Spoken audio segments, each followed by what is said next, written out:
Oh man, we're back at it. Finally, I am well enough to do it. So, the Geek Beach, baby, it's been a minute and a half since I've been able to do the show solely because I've been sick with COVID. Finally, after 3 years of the pandemic now, I got COVID. I couldn't talk, couldn't think, but I'm back. And it sucks the time that I had to get COVID because guess what?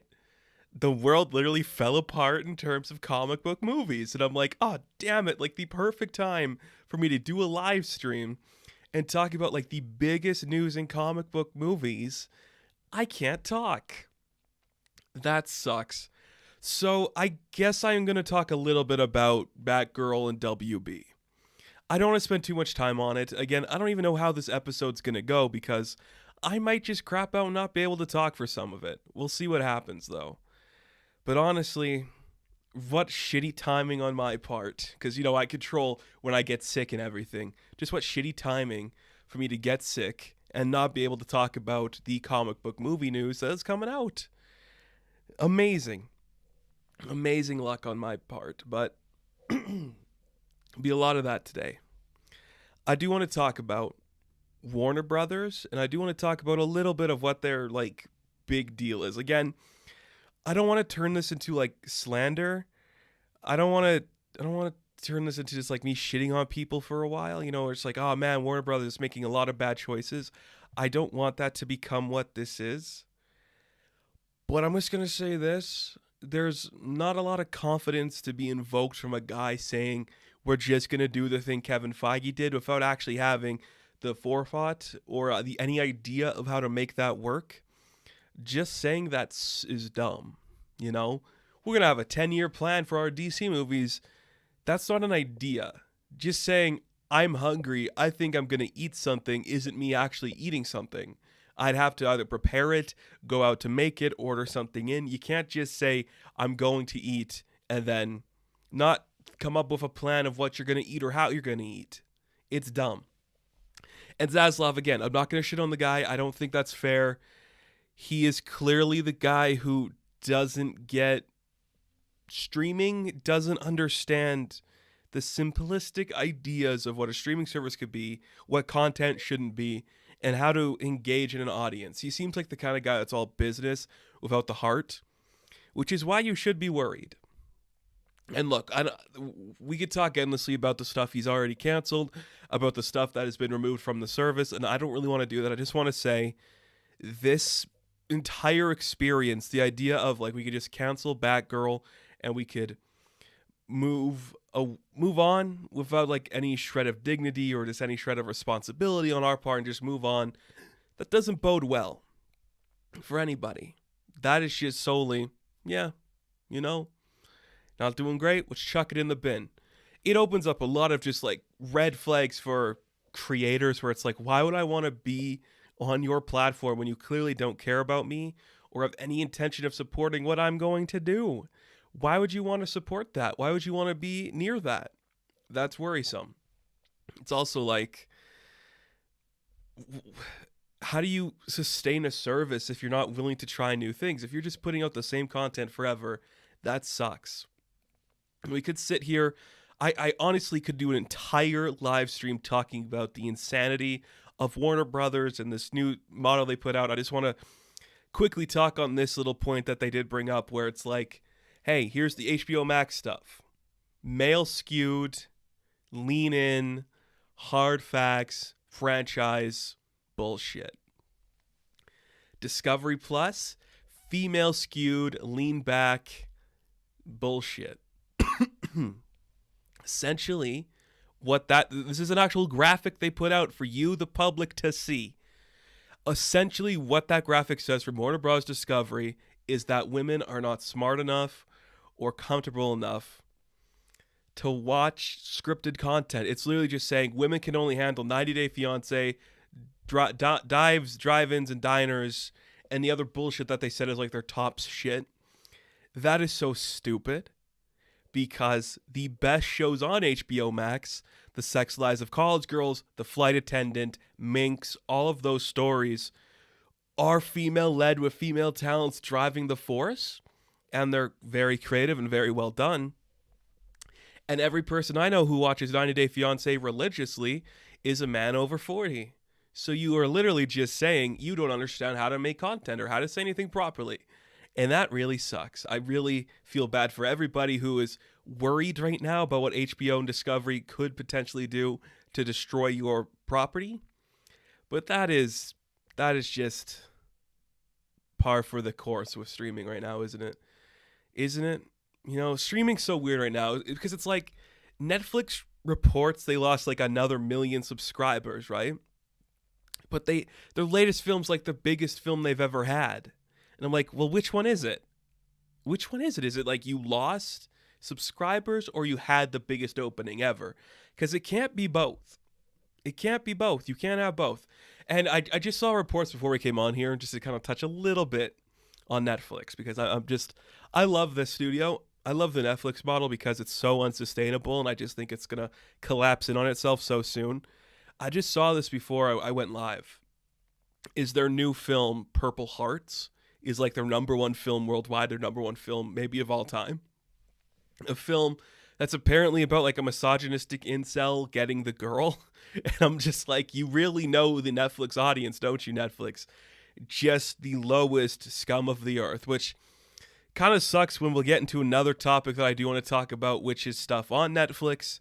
But I'm just like, wow, Netflix is such a weird brand where they just put out anything and there's an audience for it. And I talk about this a lot. I'm going to talk about it again here. Netflix doesn't have to try because your grandma and the person you don't know who knows how to work a television, everybody has Netflix. So if you just say there's better content on Apple or Amazon or HBO or Hulu, they're going to be like, oh, you mean that Netflix thing? They're going to be number one forever because you can't change an old person's mind on what Netflix is. And that's just weird. I don't want to shit on Netflix anymore. Let's talk a little bit more about how much HBO Discovery is just shit in the bed. They have a 10-year plan for DC. There's been a couple more pieces of news to come out from that. A couple more projects that DC and Warner Brothers have said, we're still doing this. First off, let's go from the beginning, work back a little. Affleck is coming back for Aquaman 2. Why? I don't know. Didn't we make a whole Ezra Miller movie about why he isn't? Whatever. All's good in Flashland. Are you fucking crazy? All's good in Flashland? Ezra Miller just got charged again for burglary. And you're still telling me that's the one you should release. That is insane. So that's all weird. I don't think that's good at all. We've also got official confirmation that November 4th or November 24th, 2024, pretty close to the time Fantastic Four is supposed to be coming out. Joker 2, baby.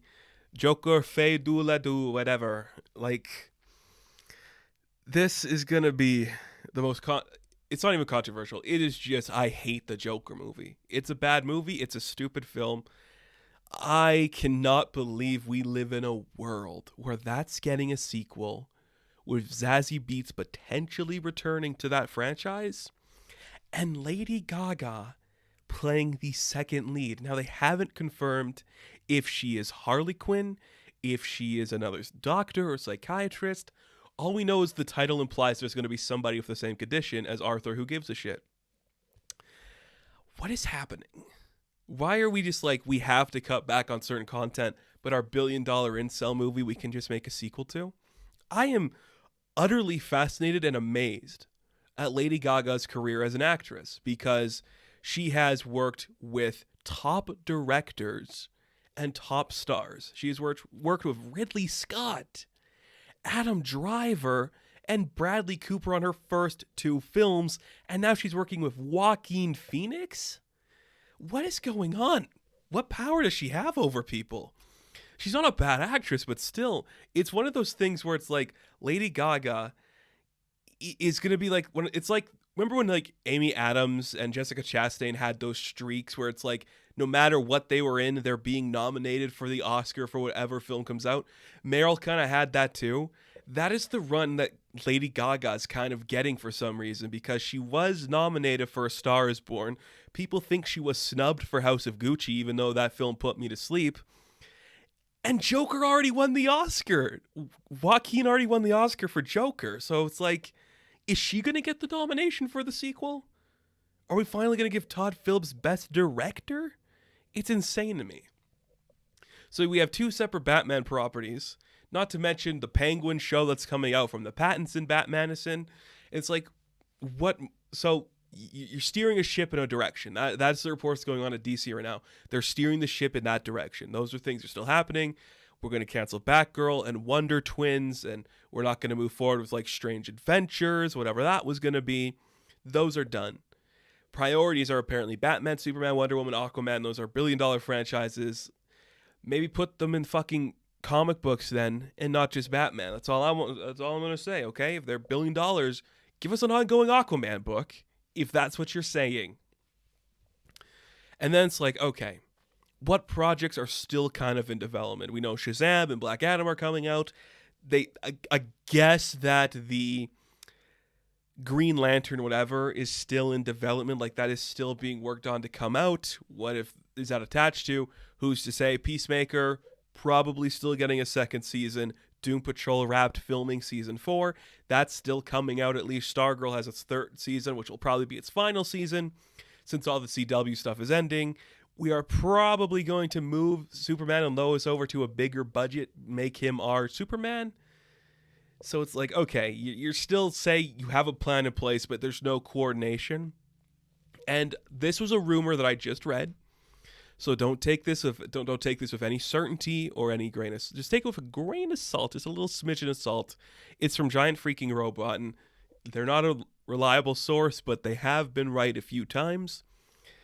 And this seems legit, that Dwayne Johnson will be stepping into a more like producer role for future DC projects, spearheading is a little rough, but leading certain motives and directions of the franchise. Now again, that could all be bullshit. That could all change once they see Black Adam bomb, because it's going to bomb. I really want a good Black Adam movie, but it's kind of that thing with Thor Love and Thunder and Taika Waititi, where the novelties weren't off on Dwayne Johnson. So it's like, is the audience going to be there to see him do this? Do we want to see him do that? It's really interesting. But it's not going to work, you know? It's just going to fall flat. Fascinating stuff. So he's potentially leading everything. And if that's going on, so we are still supposedly getting the Misha Green and Jurnee Smollett Black Canary film. And if that's the case, that really to me feels like the one you should use to usher in a new direction, because a female writer and director, a person of color lead with an established character that people like, you can get your white boy pretty face Austin Butler in there to play Green Arrow if that's what you want to do, and you start from there. Because here's the brilliant thing about that. It can actually connect to Black Adam, because if you remember in Birds of Prey, Journey's character, Dinah, I don't know why I forgot Dinah's name. Dinah actually had a mother who worked with the cops. You could say she was part of the JSA. The JSA is in Black Adam. Here's the one still alive, connected all that way. Of course, Harley Quinn in that movie's in the other Harley Quinn movies, which is just the Suicide Squad, which is connected to the larger of it. And you just do that. You focus it that way. And we don't have to release the Flash movie, because guess what? You shouldn't. You shouldn't release the Flash movie. That tainted water is going to mucky everything that comes out after it. And the fact that they see that, but they're like, we put too much into this. You're canceling Batgirl because you're potentially going to lose $20 million. But this one, where you're obviously going to lose more because your star is literally harassing people across the world. What the hell are you thinking? It's just insane to me. Do you think, and this is probably the worst sentence I'm ever going to say in my life, but do you think if David Zaslav got in a room with Ezra Miller and realized that their pronouns are they, them, and that they are spearheading a franchise led by a queer actor, that they would cancel the Flash movie? That's probably not going to happen, but I wouldn't be surprised if that is a conversation that could happen and arise. Again, I'm not saying anything. I'm just saying Gorgita Chronicles was canceled, Batgirl was canceled, Supergirl was canceled. All of those have leads with people of color. I'm just saying maybe Zaslav has a certain style about him. And you know what I have to bring this up again just because I love it. There's somebody from my personal life, somebody I don't talk to regularly, but we follow each other on social media as they are off doing their own thing in the entertainment sphere. They messaged me talking about Zaslav making great choices and bringing in the right talents. And the argument was, it's probably going to restore the Snyderverse. And I'm like, you literally are missing the complete mark of what is being said in this shit. If Hamada's leaving and Jim Lee has openly said no, what makes you think Zaslav's going to go that direction when we're here because of that direction? And explain that to people sucks, but it's also like, do we really need this? I don't know. I'm kind of tired. If you want to make another cinematic universe of DC, go ahead. I've been doing a series of videos on this channel called The Batmaning of, where I've been pitching DC movies for all of your main characters. So if you're looking for a staff writer to come in and play your Feige, I'll do it. I mean, I'd want a good paycheck, and I'd want to talk to Feige directly, just kind of like be his wingman and learn what he's doing, but I'll do it. Like, I know it's like bad to say like, oh, you're a fan, you could not lead this company in direction, but you could. I honestly think just spearheading the direction of the films, not writing them, not producing them, just picking the direction could be done by a fan, and you could probably have a sustaining thing happen. But that's neither here nor there. I do kind of want to jump into another topic related to DC. I've been desperately trying to talk about Harley Quinn Season 3, but I just haven't been able to because I've been sick. 4 episodes are out now. Let's talk about it. Season's off to a great start. It does look like the animation is stiffer in some aspects. There are certain ones where it's like, wow, this is popping, this is beautiful. There's certain moments, though, where you're just like, oof, this looks a little rough still. This doesn't look clean. I love that the focus is still on the relationship of Harley and Ivy. The fact that they're like, we're not changing that. Quit thinking the Joker's her soulmate. I think that's brilliant. And I love the reveal in episode 4 that Harley Quinn is kind of like, wait, Ivy, you and Catwoman used to hook up? And they're establishing the relationship between Catwoman and Ivy is the relationship she had with the Joker. And I'm like, that is a really cool idea, a really fun concept, because this Ivy, that's her only weakness is pretty much Selina, and the fact that they're doing that is so cool. And the fact that Selina is doing that again to Bruce Wayne is so funny.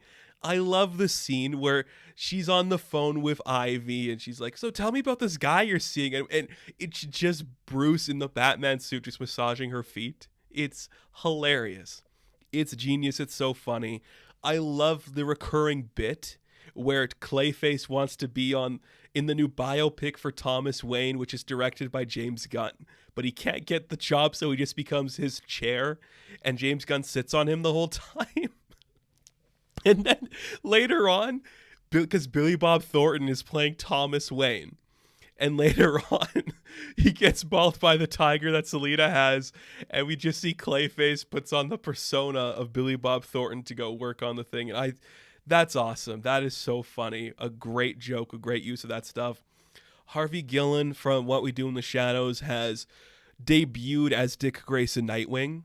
And I love this. Dick Grayson is so super serious and trying to be like the animated series level of just, look how strong and combative I am. But the moment something doesn't go his way, he breaks down to a little boy who tries to kill himself in the funhouse. Oh, that is hilarious. Just when he's like, I put everybody in danger. I can't do anything right. I'm just going to kill myself. And Ivy's like, you're not going to die right away. So he just climbs up on like a shelf to kill himself sooner.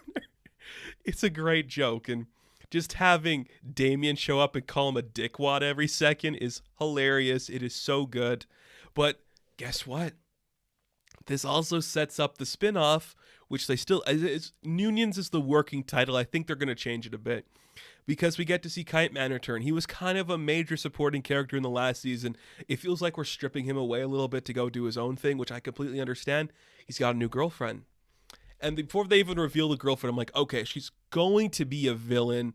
Are they going to make it something dumb like the Condiment Queen?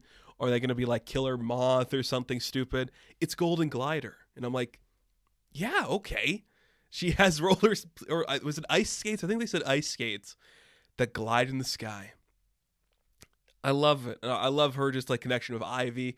That's really fun. In the Court of Owls orgy, brilliant use of those characters. It's so funny.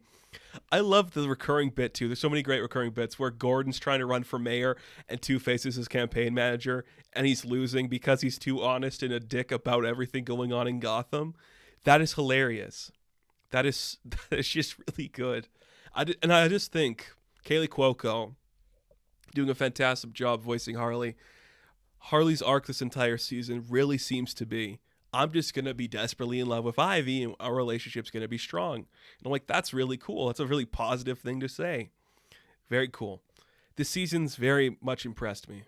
You know, does it look a little rough sometimes? Yes. I just think that's because our budget clearly isn't there sometimes, but it's so good. This season remains impressive.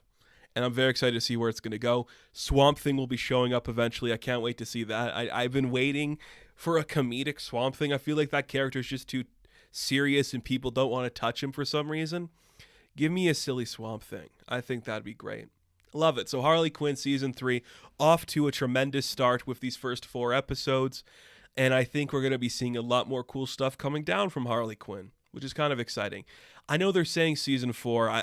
I'm still kind of like, are they going to get there? Because we could get canceled right away. But we'll see. Harley Quinn's been great. I'm really enjoying that.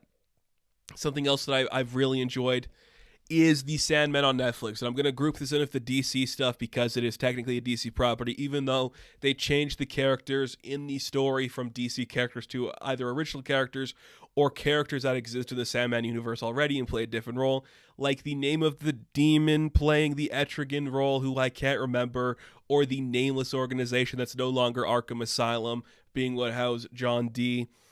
You know, I get it. I'm fine with that. I don't have any issues with that because here's the thing about the Sandman, and I've been seeing a couple of Instagram posts and TikToks like, this is up there with like The Boys and Daredevil for like the best adaptation of a comic book ever. It's been a couple days. So I'm not going to immediately jump on the bandwagon and be like, this is brilliant. This changes the game. I'm just going to say this. They rarely do it like the Sandman did, where it's literally word for word dialogue from the comic in that format. And this is the thing that I just adore, is that Neil Gaiman is so involved in the process of this story that he wants to get it right. He's like, no, this is one issue. It's not going to be an extended movie leading to the events of the book. This is the first issue. He gets trapped. We deal with it there. The ramifications come later. That's episode 1.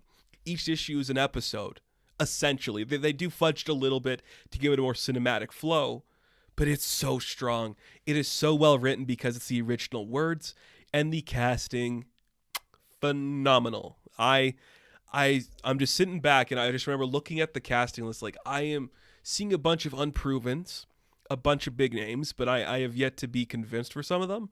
After watching the show, I will say this has MCU level casting with perfect actors doing the perfect role. Tom Sturridge as the Lord of Dreams Morpheus is honestly one of the best castings a genre film has done. He just has the look.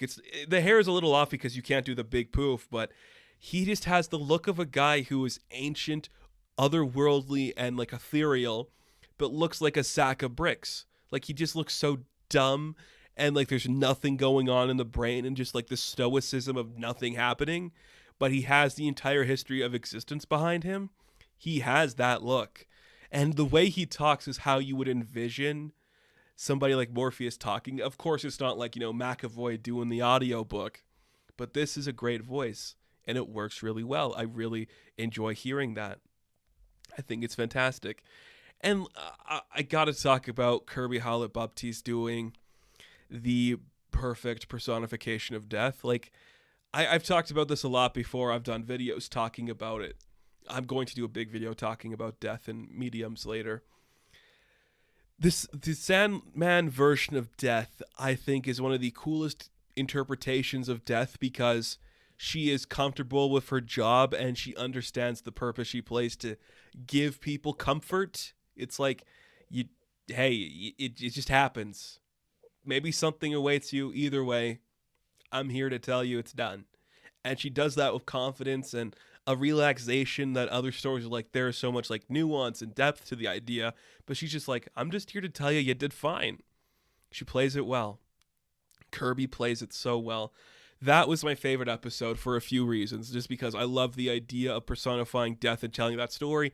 One of the first issues of The Sandman that made me go, okay, Neil, you're dealing with concepts I completely understand and I want to see explored more, so I'm here for everything you're trying to do. What do you got for me, hon? That's what I like to see, right? I think he's great at doing that kind of a story. And it's very fun to see that. It also has one of my favorite just side stories of anything in the Sandman universe. And I cannot remember like the name of the actual short story, but it's the concept of Morpheus wanting to understand why people enjoy life. If they know that death is around the corner, how can they enjoy life? And he hears this man in a pub talking about like, life's great. Like, I'm just not going to die. There is so much cool shit to explore and experience. I'm just not going to die. And he says this in the year 1389. And Morpheus and Death were like, well, why don't we see what he wants to do with that? So then every century, this man who is now gifted with immortality comes back to talk to Morpheus and just talks about how good it is to be alive. And it's probably my favorite scene in the entire season is just the year where his life fell apart. He lost his wife and kid. He has no money. He was destroyed and disheveled. He struggles to even make it into the tavern. And Morpheus is like, so you're done, right? You want to die now? He's like, are you kidding me? There is still so much more to live for. And it just keeps going and going and going to the modern day. And even when Morpheus misses the appointment because he's captured, it's just so well written and well presented, and I think that's really cool. And that story, it's like I think it's just like a singular issue of the book that, I mean, you could put it anywhere and it makes sense, but putting it here really exemplifies a really fun story element, and I liked seeing that. Just really fun. And he's like, I guess I just needed a friend, and he agrees, yeah, I just needed a friend. It's really cool. It's really creative. They also do 24 Hours, which is another short story in the Sandman mythos, which is just a bunch of people at a diner. What happens if you take away their truth, or you just let them tell the truth? The world falls apart because you need those little lies and you need those little dreams to keep you going, to have something to achieve. When you stop having that, chaos ensues. A great concept, Neil. Thank you for exploring that and giving us a great show about it. And then it's just like, you got Charles Dance, Gwendolyn Christie, Stephen Fry, David Thewlis, like these named actors doing small bit roles in this show, and it's fantastic and it's beautiful and it's magical. And Mason Alexander Park, I think that's the name, as Desire. Give me more, please. Just give me it. Like they are so good, I should say. They are just so fantastic in that role, just eating it up. And I kind of talked about this in my review. I want to state it here again because I think it's very important to say. There's a lot of people looking at this story and like, why'd they make it so woke? Why is John Constantine a girl now? You know, why do we have every character of the same sex kissing? And here's the thing I'm going to say. Neil Gaiman will be the first person to tell you none of that matters. He'll also be the first person to say every character in the Endless is pretty much androgynous. Like, they could just be anything, become anything. They are personified as people. People are sexy. People can look like anything. They're all Bowie is essentially the thing. Everybody is just David Bowie in any interpretation of Bowie. That's all you're getting, and that's fine. And these are also minor characters. So if the sex is changed, if the sexual orientation is changed, is that taking away from the actual plot? Not really. Not really doing anything to change that, is it? I will also say, I really dig what was it, Lloyd Holbrook? Is that his name? Boyd. It's Boyd Holbrook as a Corinthian. Creepy. Just a creepy dude. And he's got to be given a few big chances with franchises because he was in Logan and he was in The Predator. And now it's like, what is he going to do? Well, it turns out just be creepy over here. He's got like that weird face of a guy who makes you just like, stop looking at me. I don't enjoy this. And I think that's great. I think that's just fantastic. Now, the real question about the Sandman is going to be, is there legs for this baby? Neil's kind of said they're already doing the scripts for season 2, although nothing has been officially picked up. My concern is it's too esoteric for some audience members, and that's the book. Like, if I will always tell people to read The Sandman, but if you are somebody who solely is just like, I've read Spider-Man and I've read a Batman book, what's like the coolest graphic novel ever? You're not going to go, you should read The Sandman about the personification of dreams, like the man who enters your dreams and like tells you how to feel and all this stuff, having an existential crisis on the purpose of existence. You can't give that just like right away to somebody. It's the perfect comic book. It's the perfect graphic novel. It's the most prolific of the genre. You just can't give it to them. So you got to like ease up to it, but you have to read it. And I just think like the Netflix audience, it might be there a little because they have things like The Witcher and Shadow and Bone, but it does. I don't know if it's going to have the legs. I really hope it does because they have great CG and VFX for this show. And I kind of said this in my review of the actual episodes. I am not going to be criticizing VFX anymore because I just, the world is a cruel and unfortunate place, and I feel like those artists deserve more respect and more attention. So I'm just going to point out when it's good, and if it's not good, I'm just going to say, I'm sorry for everybody involved that you're going to be getting hate for this. But the VFX in The Sandman, beautiful. The visual style is fantastic. The way they move the camera and use lighting to reenact panels from the book, magnificent. Nothing like it. There's nothing like it. And I'll be the first to say it. The Sandman, not my favorite comic book of all time. If anybody who knows me, you know my top 3 are Preacher, Fables, and Astro City, which I would argue fit in the same continuity bubble of this universe because they're just those old school Vertigo Image books that just have that feel. And I just look at something like The Sandman where it's so perfect, and I'm just like, can we do this for Astro City? Can we do this for Fables? Can we do this for Preacher? We had a Preacher show. It was a mess. Could we try again? Are we ever going to try again with Preacher? I don't know, but you got to imagine if you are DC and you're looking at how good The Sandman is, you got to be thinking they're thinking of Fables, which I know Fables was kind of already on like a docket for HBO Max, like we should do this. They got to be thinking about it. And Kurt Busiek has once again put fire to the rumors of an Astro City TV show. I'm just going to say this, Kurt, like, if you don't do it, there's a gap in this because we clearly can't do Superman. You could fill that gap and you could be the anti-boys and you could show people like, no, look at the Samaritan. Look at them. This is what they're supposed to be. Stop idolizing the lunatic. You could do it. You could be that guy. You could be that guy. You're going to get so much more cachet because the Kang Dynasty is the next Avengers film. You are going to change it, man. Come on, Busiek. Come on. Just give me a little. Just give me a little. But The Sandman is fantastic. 10 episodes. The first few arcs of the actual comic. You get to the stuff with Rose Walker. You get to the stuff in the dreaming. It all looks great. It's all well written, well crafted. A beautiful show that honestly shouldn't work as well as it does. But that's where we are with great content, doing fantastic stuff. Isn't it amazing when we can actually make comic books look good? We're just so used to shit. And I know I hate to say that, but I come out of something like Love and Thunder, like that film that just came out, and then I go to this, and I go to just things like League of Super Pets and Prey, which is what we're going to talk about next. And I'm just like, we can really expect more from our genre, can't we?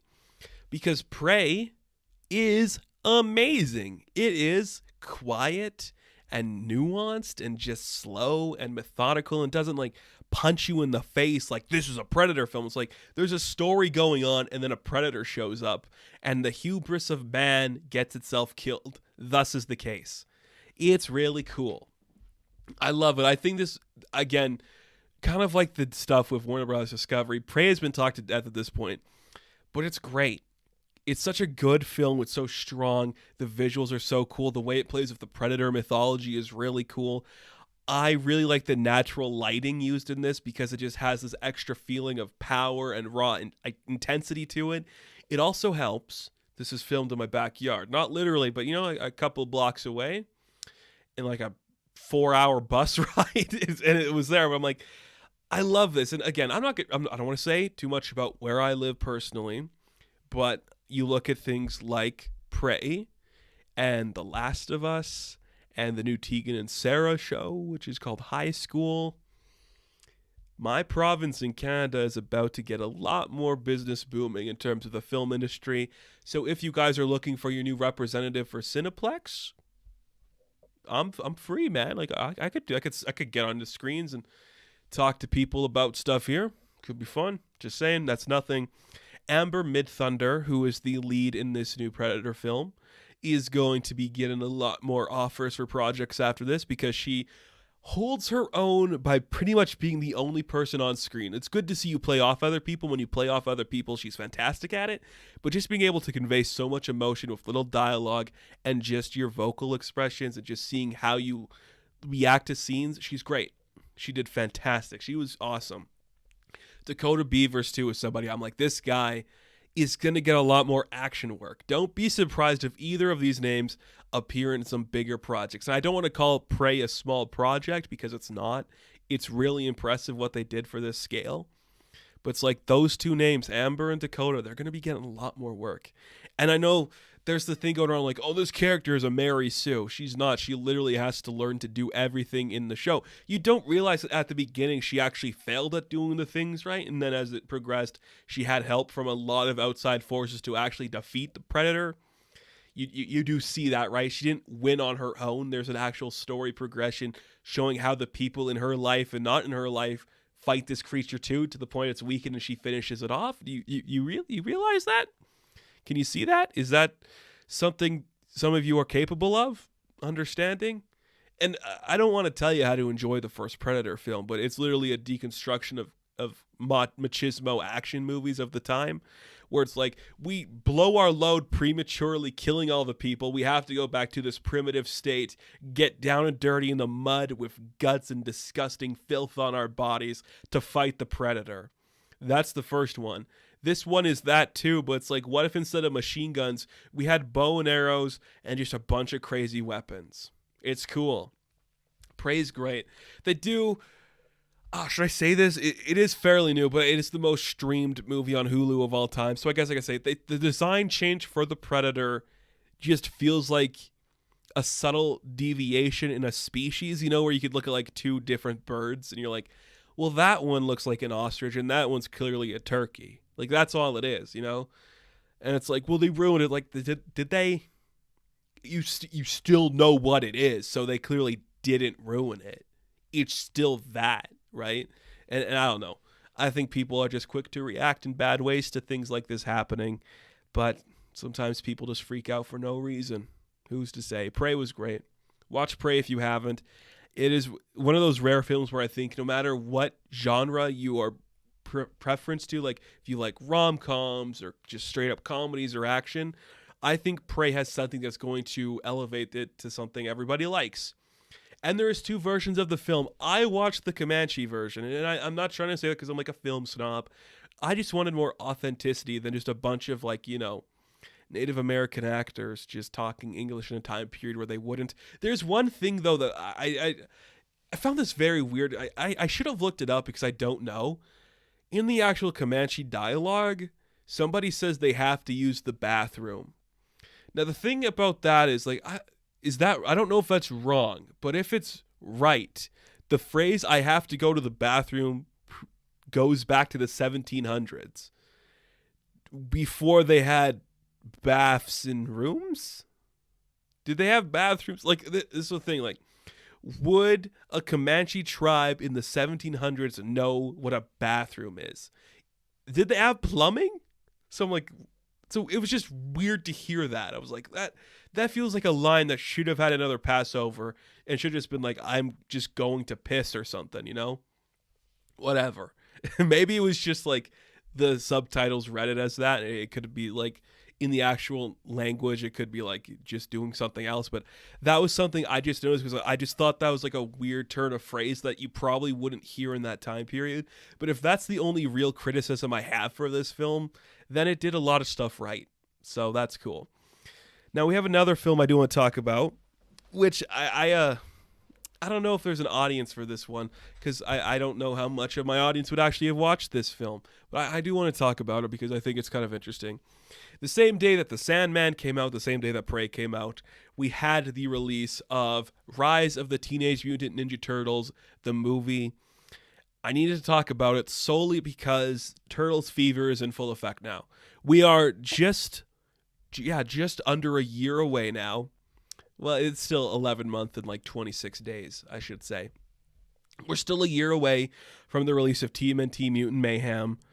But I just think like we're getting back into that turtle fever. I think in the next year, we're going to see more people talking about turtles, more turtle content coming out. I just want to say the Rise of the Teenage Mutant Ninja Turtles series is very perplexing to me. I think there's a lot of interesting ideas in there. The Flash animation, beautiful. The voice acting, beautiful. The story, kind of mixed. It's just like, it's dumb humor that's aimed for the wrong people watching it. And I'm just kind of like, ooh, maybe if we tried to make it more self-serious as opposed to everyone's got to quip and be loud and just scream at the same time, it could be better. But I'll be honest, I haven't watched all of Rise of the TMNT, the movie. I put it on, I'm like, am I in the mood for this? Not right now. So I didn't watch it all, but an actual Casey Jones, that's really cool. I like seeing that. And the story's fine. Like, it's a serviceable story. I feel like this is the swan song to this generation of TMNT. And then we're slowly going to start building up to the next one, which, again, cool. I think that's fine.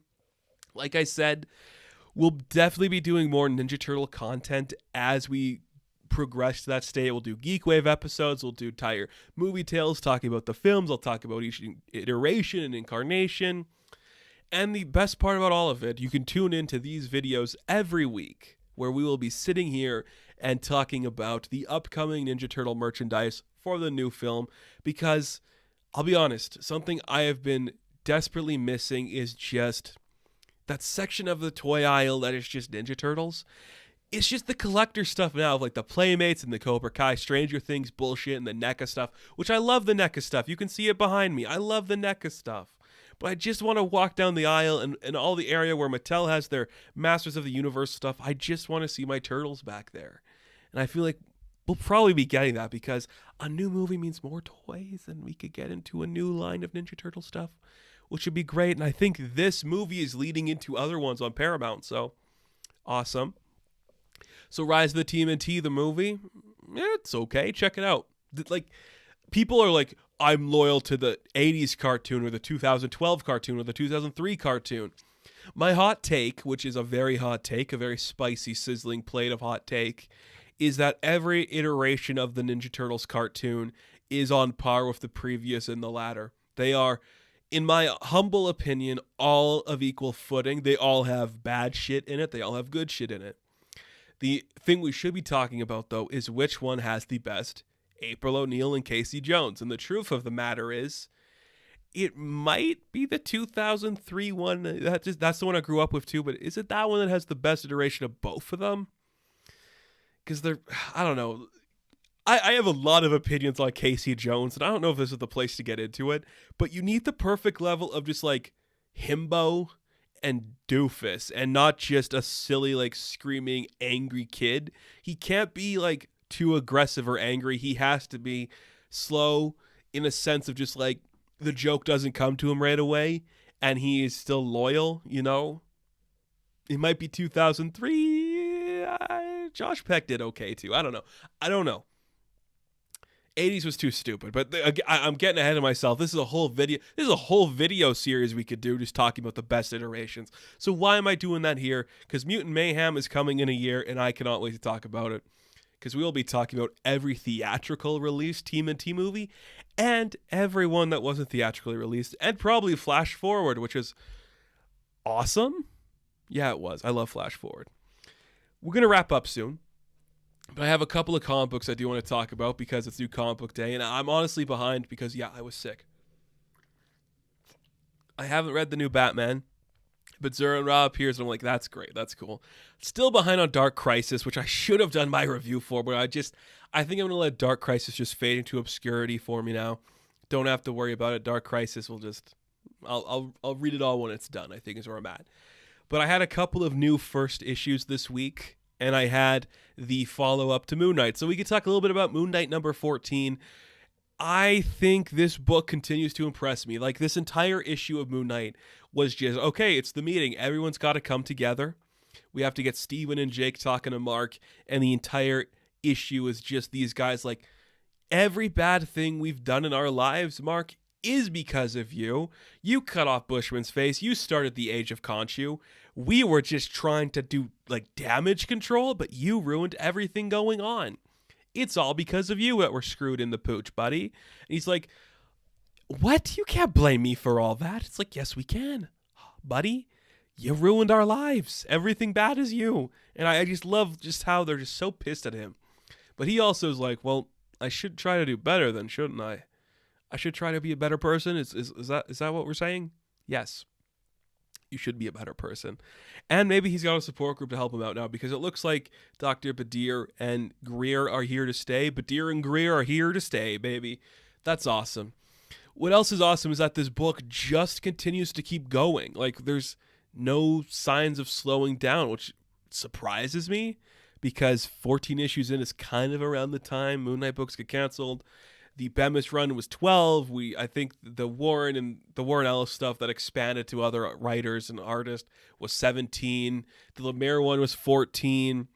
The books die here pretty much. You know, even Bendis was done at 12. The Houston one that found an entire new slew of creatives was 30, and that was the longest one for a long time. And even Vengeance of the Moon Knight was 10. So we are honestly saying this could be the longest running Moon Knight series in the modern day. It's just got to get past the issue 17 hump, which I think it could do because it's a really good selling book. It's selling so good for some reason. Why is this one of the top selling books? It's so bizarre to me. I never thought in my lifetime, even with there being a TV show, that Moon Knight would be like one of the top 10 selling books every month. That is so weird. But I guess that's the beauty of being a Moon Knight fan today. We have plenty of content. All of it's pretty good. I had 2 number ones come out. I want to talk about this one first because it kind of leads into a whole other thing. So Scott Snyder showed off a bunch of shit he was making. And I was like, I'll check out a lot of it. Night of the Ghoul, I think, was pretty interesting. Clear was beautiful, but not a story I really loved. The one he announced like years ago, I think it was even 2020 he announced these. The one I was the most excited for was Barnstormers. Because look, Tula Lote's art, you want to get me hard? You show me that art because it is spectacular. But I was just like, he teased it as like a World War II era romance story with pilots. And I'm like, dude, give me it now.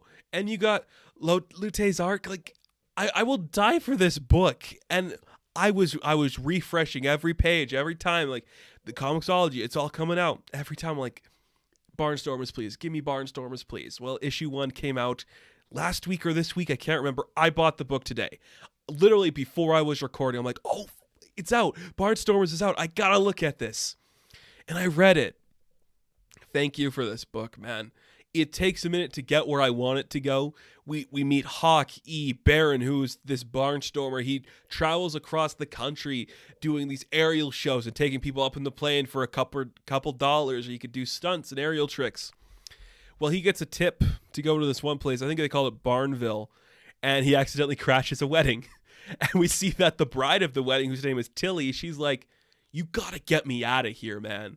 I'm down to clown. Let's go. And he's like, well, okay, I guess. The artwork is spectacular. Lote's art is phenomenal. There's nothing like it. It is just so beautiful. I think is it watercolors? Some of it looks like watercolors. It just looks fantastic. It changed the game.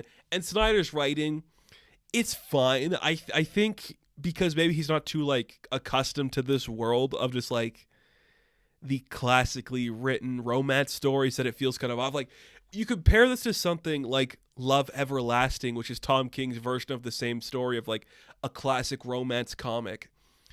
I think Tom gets it more because he's a writer who puts romance into every story, where you see Snyder's like, I gotta do this a certain way. And that's the one thing about Barnstormers I didn't like, was this necessity of like the steampunk robot hunting down Baron. I'm like, oh, come on, man. Just give me a romance where this guy swoops in and takes a girl from her wedding. That's what I want. I don't need to have like the mysterious benefactor with magic or, steampunk technology and mechanics building machines to fight people. I don't need to see that. You can do that a million other places. Just give me a sweeping romance. And that's kind of my problem with Love Everlasting too. I still love that book a lot. But it's like, I don't need the horror element where this woman's trapped. Just have her in different stories and she slowly starts to realize. I think you buried the lead too quick on that one. But they're both really interesting. Barnstormers, beautiful art. Beautiful art. Tula Lote's art is, it's perfect. I just can't describe it to you. You have to see the artwork for yourself. Snyder's writing is okay. If I had to give it a rating, I would probably give it a 7 out of 10. It was really interesting. But you know what else was really interesting? I want classic romance comics. Something I want to in my mediums, in my physical media, is more content with puppets. And we just got a comic book about puppets terrorizing America. So we got Survival Street issue number 1. I've done a whole-on review of this. To my surprise, Survival Street is doing so good on the channel for being a stupid book about what if Sesame Street became like social activists terrorizing Republicans. It is so weird. Like, this book, it shouldn't work. And like the weird like Irma and Birdie relationship being Bert and Ernie, and one of them goes to work for the Republicans and becomes like the Tucker Carlson type, and you're just like, what is happening? Why is this working with puppets? And then the animals stand in, who, what's her name? Is it Chuckles or Chuckle? She eats some ice cream and goes berserk, and it blows their whole operation, and you think Birdie's going to die, and you're just like, this is brilliant. A great use of like stuff with puppets, because I talk about this a lot too. This is a form of art. You can use puppets, you can use those kind of characters to tell stories that you can't normally tell. And that's why when we had like the Happy Time murders, I was so upset that they're like, what if it's just jizz jokes and vagina jokes? And I'm like, that's so stupid. You can do Maltese Falcon with puppets. Do that. Come on. And then they just do that. I'm like, oh, come on, guys. You had something cool here. But this is going the opposite of the Happy Time murders, where it's like, no, the fact that they are Sesame Street characters and now they're fighting for the world of tomorrow, where like the American governments just became this monetized corporation and they started selling off refugee kids. It's like, yeah, because these people were preaching about how to be a good person. Now they have to preach you in the face and just hit you with it. I'm like, yeah, I love you. I love everything that we're talking about here. Thank you for this. Survival Street is so funny, so creative. It takes a minute because I just think like the actual writing for the politics isn't the best, but it's so cool, so fun. And we'll have a bunch more books to talk about as the story progresses. I might check out a couple more Scott Snyder books. We'll see what happens. A couple more dropped today. We'll see. But before we go, he's in the thumbnail, so I have to talk about it. I have been waiting to see, like, okay, we're done Miss Marvel, Superman and Lois is done. What is the next show I'm going to be talking about? Episode. Well, starting tomorrow at the time of this video, Wednesday, Resident Alien returns. Season 2 of Resident Alien comes back. I will be picking up the reviews weekly for that show because they did surprisingly good, and I want to see more people talking about Resident Alien, so I'm going to be doing those. They will be coming back. The season kind of left off on a cliffhanger where maybe Darcy saw what Asta and Harry were doing, and now she's like, another person in on the joke? Maybe. And also the following week, I'll be going a little bit green because I'll be talking She-Hulk. She-Hulk might be the last MCU show I do episodically. But we'll wait and see. I guess on that note, too, Anthony Ramos is going to be playing the Hood, so he looks great. But Resident Alien's coming. She-Hulk is coming. Maybe Stargirl, depending on how I'm feeling. And maybe Andor, depending on how long She-Hulk goes for.